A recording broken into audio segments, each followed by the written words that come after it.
I have a question. The question is, what are the possible solutions that the barangay can do help the community now? Hindi na tayo Bisaya o na po. Dira, mag-English o Bisaya. Ako po ang komisyonan ako ang nag-ginay, kasalanan din mga batang mag-unite kaya para maaikan ang kalubuhan Okay na. sa pera. Oh, good stuff. And the last question na is, what is your experience during the earthquake? Okay. Nervous. Nervous. There's so many happen. Kanang mabuhi pa ka tao. Oo, mauli na isa. Sa pa may lain ito pag natin. Panic mo, inana. O, sobrang nagpanik yun. Yan, atong nag-live problema. Taga nagbuba ng damage. Yung mga damage niya, ang number one problem is your kamu mga estudyante. Kay kasasad nga problema bibigit pareha sa amin ka ng stability kayo sa amin. Number one din ang problema sa estudyante. Isip pa ka ginikanan ha, di ko ganda ng online. Problema ba yung bigla ng mga estudyante ka rin eh. Lingon ka nga, alagi na mga module, pero ang module, okay na inya-inyaon. Ano nito face-to-face kay tanang makapanday sa mga estudyante ko kung makabakang pili. Okay na, thank you na. Ora na.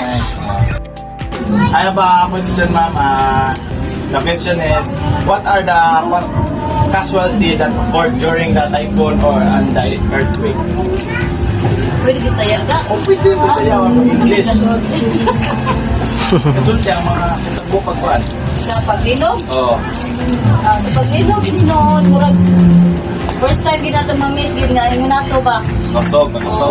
Tapos doon, kaya sa kanang katungan, di ba, pag 2000, sa tutriga nga, nagbagyo ang Yolanda, di ba, naka-pay po sa tubuhan, itong pagpang sa Davao, di ba, buwan na kayo, pero karon nga, linog na to, pero grabe, ginoon. Grabe na tayo may lagan. Dagan kay gamit sa atong mga pagpinabuhian, tanan wash out yun. Murag na up to zero gitatanan ba, no?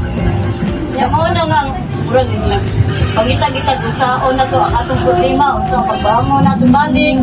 Kaya atong panginabuhian tanan yun, puro mao ginasta ko ng bagyo. Mao na. So, the last question is, what's your experience during the typhoon and the earthquake? Ang isa man diferensya or ang pareha sa man, comparison sa man. Na-experience mo pagkuhan? Experience na ako. Para na ako no, mas may pasiguro ang bagyo kontra sa linog. Kaya nga no, makapreparan man ta sa bagyo. Ang linog, kalit-kalit man yun. Di man kita ka bantay. Pwede ako na, kuwanan ka sa linog. Okay, so that's all nine? O, pariha ta na, matruma ta na, kay mga pangitag ko ba, di ka na ito makukunan. Excuse me, sir. Can I ask a question? The question is about sa pag-typhoon o pag-earthquake, sir. My first question is, as a resident here in Barangay Gairan, what can you suggest in time of typhoons?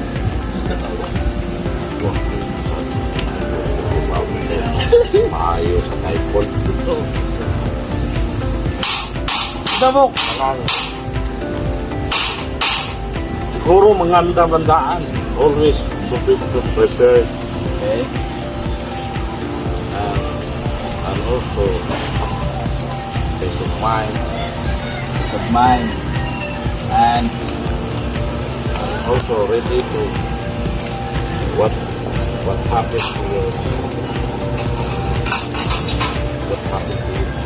okay. Last one. And what is your experience during the typhoon or the earthquake? Experience. Mura kong tribul-tribus ng pagkabuk. Okay. For the first time in my life, nakakuha na Ay nakapakusog. tapos ko sa ko nato kinabuhi. Kadtukat sa ko pagkabata siguro kay singkor ko ron. Ako pa ko nakitabo nga naglino, mabura ko dribble-dribble.